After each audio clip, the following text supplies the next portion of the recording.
Students, if you want previous question papers బీకామ్కి సంబంధించినటువంటి previous question papers, model papers, important questions or motivation videos etcetera please visit my another channel, that is Sulakshman channel for motivation and education. Thank you. Welcome to Sulakshman channel. ఈ వీడియోలో బీకామ్కి సంబంధించినటువంటి first semester business organisation and management ఈ subject యొక్క total syllabus, అంతేకాకుండా దీనిలో గల most important topics గురించి బ్రీఫ్గా ఈ వీడియోలో చెప్పడం జరుగుతుంది. సో ఓవరాల్గా చూసుకునేలా ఉంటే దీనిలో 5 యూనిట్స్ ఉన్నాయి. సో యూనిట్ 1 సిలబస్ కానీ ఒకసారి మనం చూసుకునేలా ఉంటే introduction, concept of business, trade, industry and commerce, అదేవిధంగా business meaning, definition, futures and functions of business, trade classification, aids to trade, industry classification and commerce, factors influencing the choice of suitable form of organisation. So ఈ విధంగా syllabus ఇవ్వడం జరిగింది. అయితే ఈ సిలబస్లో అన్ని topics మనం కవర్ చేసుకుంటూ వెళ్తే, లేదా అన్ని టాపిక్స్ మనం ఎగ్జామినేషన్స్ ప్రిపేర్ అవ్వాలంటే చాలా కష్టం. కాబట్టి దీనిలో మోస్ట్ ఇంపార్టెంట్ టాపిక్స్ గురించి మాత్రమే నేను చెప్పడం అనేది జరుగుతుంది. దీనిలో మొట్టమొదటి మోస్ట్ ఇంపార్టెంట్ టాపిక్ కానీ చూసుకునేలా ఉంటే define or definition of industry and different types of industries. తెలుగులో కానీ చూసుకునేలా ఉంటే పరిశ్రమ అర్థము, వివిధ రకాల పరిశ్రమలు అని మనం చెప్పుకోవచ్చును. సో ఇండస్ట్రీ డెఫినేషన్ కానీ మనం ఒకసారి చూసుకునేలా ఉంటే industry refers to an activity which converts raw material into useful products. అంటే రా మెటీరియల్ని యూజ్ఫుల్ ప్రొడక్ట్స్గా కన్వర్ట్ చేసే ప్రక్రియనే ఈ యొక్క ఇండస్ట్రీగా మనం చెప్పుకోవచ్చును. అలాగే it involves changing of form from raw material into finished goods. Raw material నుంచి ఫినిష్డ్ గూడ్స్గా జరిగే మొత్తం ప్రాసెస్నే ఇండస్ట్రీగా మనం చెప్పుకోవచ్చును. సో దీనిలోని అనేక డిఫరెంట్ టైప్స్ ఆఫ్ ఇండస్ట్రీస్ ఉన్నాయి. అవి కానీ ఒకసారి మనం చూసుకునేలా ఉంటే ప్రైమరీ ఇండస్ట్రీగా చెప్పుకోవచ్చును, అదేవిధంగా సెకండరీ ఇండస్ట్రీస్, అదేవిధంగా టెరిటరీ లేదా సర్వీస్ ఇండస్ట్రీస్గా మనం చెప్పుకోవచ్చును. సో ప్రైమరీ ఇండస్ట్రీస్ కానీ మనం చూసుకునేలా ఉంటే దీనిలో 2 టైప్స్ ఉన్నాయి. అవి జెనెటిక్, ఎక్స్ట్రాక్టివ్గా చెప్పుకోవచ్చును. అదేవిధంగా సెకండరీ ఇండస్ట్రీ కానీ మనం చూసుకునేలా ఉంటే ఇది కూడా మ్యానుఫ్యాక్చరింగ్, కన్స్ట్రక్షన్స్గా 2 రకాలుగా మనము డివైడ్ చేయొచ్చు. మళ్ళీ మ్యానుఫ్యాక్చరింగ్ అని మనం ఒకసారి చూసుకునేలా ఉంటే ఎనలైటికల్, ప్రాసెసింగు, సింథటిక్, అసెంబ్లింగు, ఈ విధంగా మనం డివైడ్ అనేది చేసుకోవచ్చును. సో ఈ విధంగా మనము క్లాసిఫికేషన్స్ ఆఫ్ ఇండస్ట్రీ గురించి చెప్పుకోవచ్చును. అదే సెకండ్ ఇంపార్టెంట్ టాపిక్ గురించి చూసుకునేలా ఉంటే difference between trade, commerce and industry. ఇది కూడా చాలా మోస్ట్ ఇంపార్టెంట్ టాపిక్గా చెప్పుకోవచ్చును. ఎగ్జామినేషన్స్లో చాలాసార్లు రావడం జరిగింది. తెలుగులో కానీ చూసుకునేలా ఉంటే వర్తకము, వాణిజ్యము మరియు పరిశ్రమల మధ్య వ్యత్యాసంగా చెప్పుకోవచ్చును. సో ఈ ట్రేడ్ అంటే ఏంటి, కామర్స్ అంటే ఏంటి, ఇండస్ట్రీ అంటే ఏంటో వీటి మీనింగ్స్ గురించి ఒకసారి మనం తెలుసుకుందాం. సో ట్రేడ్ అంటే trade related to the purchases and sales of గూడ్స్గా మనం చెప్పుకోవచ్చును. అంటే ఏదైతే గూడ్స్ని పర్చేజ్ చేసి మళ్ళీ సేల్స్ చేస్తామో దాన్నే మనము ట్రేడ్గా మనం చెప్పుకోవచ్చును. అదే కామర్స్ గురించి కానీ చూసుకునేలా ఉంటే it deals with all those activities of goods from producers to కన్జ్యూమర్స్గా మనం చెప్పుకోవచ్చును. అంటే ఫస్ట్ లెవెల్ ప్రొడ్యూసర్ దగ్గర నుంచి లాస్ట్ లెవెల్, అంటే ఎవరైతే కన్జ్యూమ్ చేస్తారో, వినియోగదారుడు ఎవరైతే ఉన్నారో అంతవరకు జరిగే మొత్తం ప్రాసెస్ని ఈ కామర్స్గా మనం చెప్పుకోవచ్చును. అదే ఇండస్ట్రీ కానీ మనం ఒకసారి చూసుకున్నా ఉంటే ఇప్పుడే డిస్కస్ చేయడం జరిగింది. All those activities which deal with the conversion of raw material into finished goods are covered in industry అని మనం చెప్పుకోవచ్చును. సో ఈ విధంగా మనము ఈ ట్రేడు, కామర్సు, ఇండస్ట్రీ తాలూకా మీనింగ్స్ గురించి చెప్పుకోవచ్చును. ఇది కూడా మోస్ట్ ఇంపార్టెంట్ టాపిక్గా మనం చెప్పుకోవచ్చును. ఆ తర్వాత ఫస్ట్ యూనిట్లోని ఇంకొక మోస్ట్ ఇంపార్టెంట్ టాపిక్ ఏంటంటే ఫ్యూచర్స్ అండ్ ఫంక్షన్స్ ఆఫ్ బిజినెస్గా మనం చెప్పుకోవచ్చును. అంటే వ్యాపారం యొక్క లక్షణాలు మరియు విధులుగా మనం చెప్పుకోవచ్చును. ఈ బిజినెస్ గురించి మామూలు అర్థం చూసుకునేలా ఉంటే, అంటే లిటరల్లీ మీన్స్ కానీ చూసుకునేలా ఉంటే ఏ స్టేట్ ఆఫ్ బీయింగ్ బిజీగా మనం చెప్పుకోవచ్చును.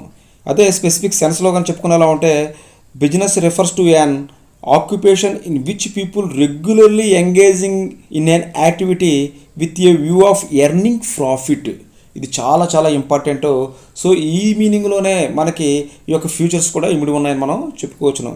అంటే దీనిలోని రెగ్యులర్ బేసిస్ ఉండాలి, ఎర్నింగ్ ప్రాఫిట్ అనేటువంటి నేచర్ కలిగి ఉండాలి.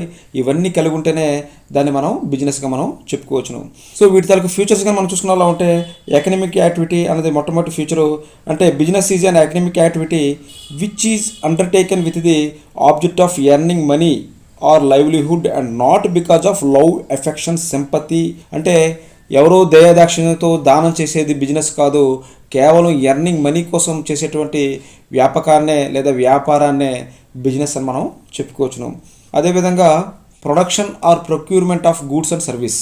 అంటే అయితే గూడ్స్ అండ్ సర్వీస్ని ప్రొడక్ట్ అయినా చేయాలి, అంటే ప్రొడక్షన్ అయినా చేయాలి, ఉత్పత్తి అయినా చేయాలి, లేదా సేకరణ అయినా చేసి మనం తిరిగి ఎవరికైనా సరే సేల్స్ చేస్తే దాన్నే మనము ఈ యొక్క బిజినెస్గా మనం చెప్పుకోవచ్చును. అలాగే dealing the goods and services on regular basis.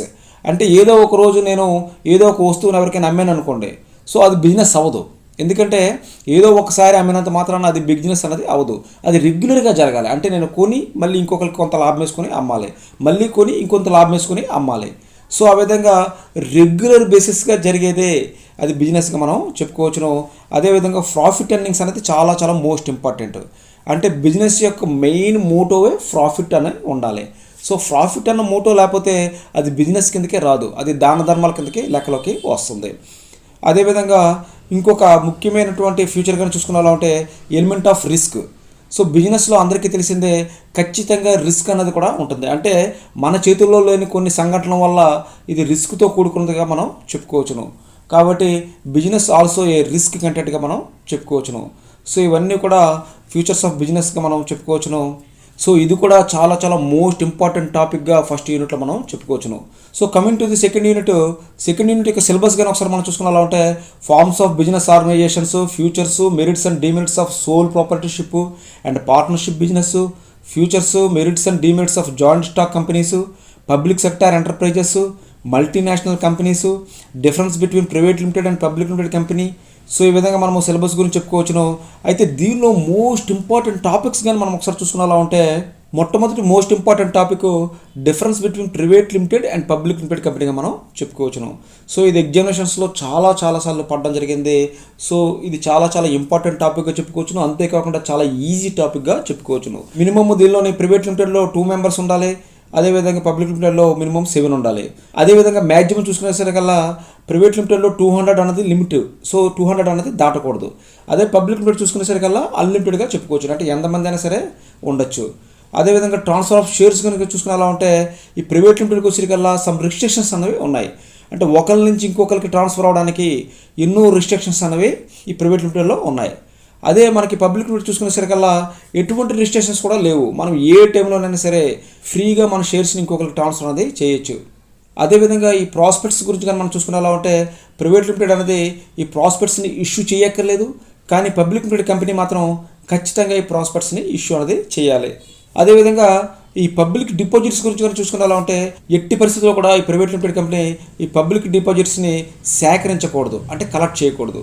కానీ అదే సమయంలో ఈ పబ్లిక్ లిమిటెడ్ కంపెనీ పబ్లిక్ డిపాజిట్స్ని కలెక్ట్ చేయొచ్చు లేదా సేకరించవచ్చు. సో ఈ విధంగా మనం చెప్పుకోవచ్చును. అదేవిధంగా సెకండ్ మోస్ట్ ఇంపార్టెంట్ టాపిక్ చూసుకునేలా ఉంటే ఈ merits and demerits of sole ప్రాపర్టీషిప్గా మనం చెప్పుకోవచ్చును. దీన్ని తెలుగులో సొంత వ్యాపారం యొక్క ప్రయోజనాలు మరియు లోపాలుగా చెప్పుకోవచ్చును. సో ఇక్కడ మెరిట్స్ కానీ చూసుకునేలా ఉంటే ఈజీ ఇన్ ఫార్మేషన్. అంటే sole proprietorship is the only form of organisation where no legal formalities are required to be performed. అంటే ఎటువంటి లీగల్ రిక్వైర్మెంట్స్ కూడా లేవు అని మనం చెప్పుకోవచ్చును. అదేవిధంగా ఇంకొక మెరిట్ కానీ చూసుకునేలా ఉంటే బెటర్ కంట్రోల్గా మనం చెప్పుకోవచ్చును. అంటే in this form of organisation 1 man is responsible for all types of activities. కాబట్టి అతనే అన్ని కంట్రోల్ చేసుకుంటాడు, కాబట్టి బెటర్ కంట్రోల్గా మనం చెప్పుకోవచ్చును. అదేవిధంగా ఇంకొక మెరిట్ కానీ చూసుకునేలా ఉంటే రిటెన్షన్ ఆఫ్ బిజినెస్ సీక్రెట్స్గా మనం చెప్పుకోవచ్చును. ఇది కూడా అందరికీ తెలిసిందే. Sole trader can maintain business secrets. Being the sole proprietor he is not expected to share his trade secrets with anybody else. అతను చెప్పాలనుకుంటే తప్ప ఎట్టి పరిస్థితుల్లో కూడా ఈ యొక్క ట్రేడ్ సీక్రెట్స్ అనేవి బయటికి అనేవి వెళ్ళవు, కాబట్టి ఇది కూడా అడ్వాంటేజ్గా మనం చెప్పుకోవచ్చును. So coming to the disadvantages, మొట్టమొదటిది డిసడ్వాంటేజ్ లేదా డిమెరిట్ కింద లిమిటెడ్ రిసోర్స్ కింద మనం చెప్పుకోవచ్చును. ఎందుకంటే the resources of sole proprietor are limited. He makes investments from his family source only. So ఇది ఒక డిసడ్వాంటేజ్ కింద మనం చెప్పుకోవచ్చును. సో అదేవిధంగా చూసుకోవాలంటే అన్లిమిటెడ్ లైబిలిటీ, ఇది చాలా మోస్ట్ ఇంపార్టెంట్ డిసడ్వాంటేజ్గా చెప్పుకోవచ్చును. ఎందుకంటే the liability of sole proprietorship is unlimited. His private property can also be assigned for meeting business losses. ఒకవేళ ఎవరైనా సరే ఒక కిరాణా షాపో లేకపోతే కిల్లీ బడ్డీయో ఏదో ఒక షాపు పెట్టుకున్న తర్వాత, జనరల్ స్టోర్ ఏదో పెట్టుకున్న తర్వాత ఒకవేళ లాస్ వచ్చేస్తే అతని తాలూకా షాపు మాత్రమే కాకుండా అతని పర్సనల్ ఆస్తులు, అవి కూడా పర్సనల్ అసెట్స్ని కూడా తీసుకోవడం అనేది జరుగుతుంది. కాబట్టి అన్లిమిటెడ్ లైబిలిటీ అనేది మెయిన్ డిసడ్వాంటేజ్గా మనం చెప్పుకోవచ్చును. అదేవిధంగా ఇంకొక డిమెరిట్ కానీ చూసుకునేలా ఉంటే లిమిటెడ్ స్పాన్ ఆఫ్ సూపర్వైజన్గా మనం చెప్పుకోవచ్చును. అంటే sole proprietor has to supervise various activities of the business himself. So అందువల్ల it becomes difficult for one person to supervise the work of every employee. So ఇది కూడా డిసడ్వాంటేజ్ లేదా డిమెరిట్గా మనం చెప్పుకోవచ్చును. సో అదేవిధంగా ఇంకొక మోస్ట్ ఇంపార్టెంట్ టాపిక్ కానీ చూసుకునేలా ఉంటే మెరిట్స్ అండ్ డిమెరిట్స్ ఆఫ్ పార్ట్నర్షిప్గా మనం చెప్పుకోవచ్చును. So at the same time types of partner కూడా, అంటే ఇందులో చెప్పలేదు, టైప్స్ ఆఫ్ పార్ట్నర్ కూడా మోస్ట్ ఇంపార్టెంట్ టాపిక్గా మనం చెప్పుకోవచ్చును. అదే తెలుగులో చూసుకునేలా ఉంటే భాగస్వామి వ్యాపార సంస్థ యొక్క ప్రయోజనాలు మరియు లోపాలు, అదే కాకుండా వివిధ రకాల భాగస్తుల గురించి వివరించండి, అది కూడా చాలా ఇంపార్టెంట్ టాపిక్గా చెప్పుకోవచ్చును. సో మెరిట్స్ ఆఫ్ పార్ట్నర్షిప్ కానీ మనం ఒకసారి చూసుకునేలా ఉంటే మొట్టమొదటిది ఈజీ టు ఫార్మ్. అంటే this is a suitable type of organisation requiring no legal formalities, no formal documents are required to be prepared as is necessary in case of joint stock company. So joint stock company అంత రకరకాల formalities అనేవి ఉండవు కాబట్టి ఇది కూడా ఒక అడ్వాంటేజ్గా మనం చెప్పుకోవచ్చును. అదేవిధంగా రెండో చూసుకునేలా ఉంటే లార్జ్ రిసోర్సెస్. అంటే the resources of more than one person are available for the business. The partners can contribute the start A moderately large scale concern. అంటే సొంత వ్యాపారం లేదా సోల్ ప్రాపర్టీషిప్తో పోల్చుకుంటే ఎక్కువ రిసోర్సెస్ అనేవి వీళ్ళకి ఉండడం అనేది జరుగుతుంది. అదేవిధంగా ఇంకొక అడ్వాంటేజ్ గ్రేటర్ మేనేజరియల్ టాలెంట్గా మనం చెప్పుకోవచ్చును. ఇది కూడా అందరికీ తెలిసిందే. The partners may be assigned duties according to their talent. అంటే different functional departments may be managed and controlled by different partners. అంటే ఒక్కొక్కరిలో ఒక్కొక్క టాలెంట్ ఉంటుంది. సో ఎప్పుడైతే అందరూ పార్ట్నర్స్గా ఏర్పడ్డారో ఎవరి టాలెంటే తగ్గట్టు వాళ్ళకి ఫంక్షన్స్ కానీ లేదా బాధ్యతలు కానీ అప్పగిస్తే డెఫినెట్గా అది ఎంతో అడ్వాంటేజ్ అవుతుందని చెప్పడంలో ఎలాంటి సందేహం కూడా లేదు. సో దీనిలో కూడా డిమెరిట్స్ కానీ ఒకసారి మనం చూసుకునేలా ఉంటే మొట్టమొదటిది అన్లిమిటెడ్ లైబిలిటీ. సో ఇది కూడా సోల్ ప్రాపర్టీషిప్ లాగే అన్లిమిటెడ్ లైబిలిటీగా మనం చెప్పుకోవచ్చును. ఎందుకంటే the liability of partners is unlimited. They are not only liable for their business investments but their private properties can also be taken for business liabilities. ఇక్కడ కూడా మనకి unlimited liability అనేది ఒక డిసడ్వాంటేజ్గా మనం చెప్పుకోవచ్చును. అదేవిధంగా లిమిటెడ్ సోర్సెస్. అంటే కంపేర్ విత్ పబ్లిక్ లిమిటెడ్ కంపెనీతో పోల్చుకుంటే లిమిటెడ్ సోర్సెస్ ఉండడం జరుగుతుంది. అదేవిధంగా మ్యూచువల్ డిస్ట్రాక్ట్. ఈ పార్ట్నర్షిప్లో ఏంటంటే ఒకరి మీద ఒకరికి పూర్తి నమ్మకం అనేది ఉండదు. అంటే it is difficult to maintain harmony among partners because they may have different opinions and may not agree on certain matters. So ఒక్కొక్కరు ఒక్కొక్క అభిప్రాయం కలిగి ఉంటారు కాబట్టి ఒకరి మీద ఒకరికి నమ్మకం అనేది ఉండదు. ఇది కూడా ఒక డిసడ్వాంటేజ్గా మనం చెప్పుకోవచ్చును. అదేవిధంగా సెకండ్ యూనిట్లో లాస్ట్ ఇంపార్టెంట్ టాపిక్గా merits and demerits of joint stock కంపెనీగా మనం చెప్పుకోవచ్చును. దీనిలో మనం ఒకసారి మెరిట్స్ కానీ చూసుకునేలా ఉంటే మొట్టమొదటిది లిమిటెడ్ లైబిలిటీ. ఇది చాలా చాలా అడ్వాంటేజ్గా మనం చెప్పుకోవచ్చు. ఎందుకంటే ఇది పార్ట్నర్షిప్లోని సోల్ ప్రాపర్టీషిప్లోని డిసడ్వాంటేజ్ లేదా డిమెరిట్. ఇక్కడికి వచ్చేకల్లా అడ్వాంటేజ్గా మనం చెప్పుకోవచ్చును. ఎందుకంటే the liability of members in a company is limited to the nominal value of share they have acquired. అంటే వాళ్ళ తాలూకా షేర్ వాల్యూ రేపు పొద్దున పోవచ్చు కానీ వారి పర్సనల్ అసెట్స్కి ఎటువంటి భంగకరం కూడా లేదు కాబట్టి ఇది ఒక అడ్వాంటేజ్గా మనం చెప్పుకోవచ్చును. రెండో చూసుకున్నారంటే ట్రాన్స్ఫర్ ఆఫ్ ఇంట్రెస్ట్ లేదా షేర్స్. అంటే చాలా ఫ్రీగా తమ యొక్క షేర్స్ని ఒకరి నుంచి ఇంకొకరికి ట్రాన్స్ఫర్ అనేది చేసుకోవచ్చు. అదేవిధంగా స్కోప్ ఆఫ్ ఎక్స్పెన్షన్. సో ఎప్పుడైతే లార్జ్ నెంబర్ ఆఫ్ రిసోర్సెస్ ఉంటాయో సో ఈజీగా ఈ యొక్క బిజినెస్ని ఎక్స్పాన్షన్ అనేది చేసుకోవచ్చును. సో అలాగే డిమెరిట్స్ కానీ ఒకసారి చూసుకునేలా ఉంటే డిఫికల్టీ ఇన్ ఫార్మేషన్. అంటే ఈ జాయింట్ స్టాక్ కంపెనీలో ఫార్మేషన్ అనేది పెద్ద ప్రాసెస్గా మనం చెప్పుకోవచ్చును. So promotion of a company is not a easy task. A number of stages are involved in a company promotion. ఎన్నెన్నో స్టేజ్లు దాటుకుంటే కానీ ఈ కంపెనీ అనేది మనం స్టార్ట్ చేయలేం. సో ఇదొక డిసడ్వాంటేజ్గా మనం చెప్పుకోవచ్చును. అదేవిధంగా ల్యాక్ ఆఫ్ సీక్రసీ.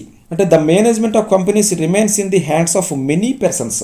సో అటువంటి సమయంలో ఈ యొక్క సీక్రసీ అనేది కాపాడుతుందని మనం చెప్పుకోలేము. సో అదేవిధంగా ఇంకొక డిమెరిట్ కానీ చూసుకునేలా ఉంటే డిలే ఇన్ డెసిషన్ మేకింగ్. అంటే company form of organisation no single individual can make a policy decision. All important decisions are take either by the board of directors or the referred to general house. So సమిష్టిగా directors తీసుకోవాల్సిన decision కాబట్టి ఈ యొక్క అభిప్రాయ భేదాలు ఉంటాయి కాబట్టి different opinions ఉంటాయి కాబట్టి ఈ యొక్క డెసిషన్ మేకింగ్లో డిలే జరుగుతుంది. ఇది ఒక డిసడ్వాంటేజ్గా చెప్పుకోవచ్చును. సో ఈ విధంగా మనము యూనిట్ 2 గురించి మనం చెప్పుకోవచ్చును.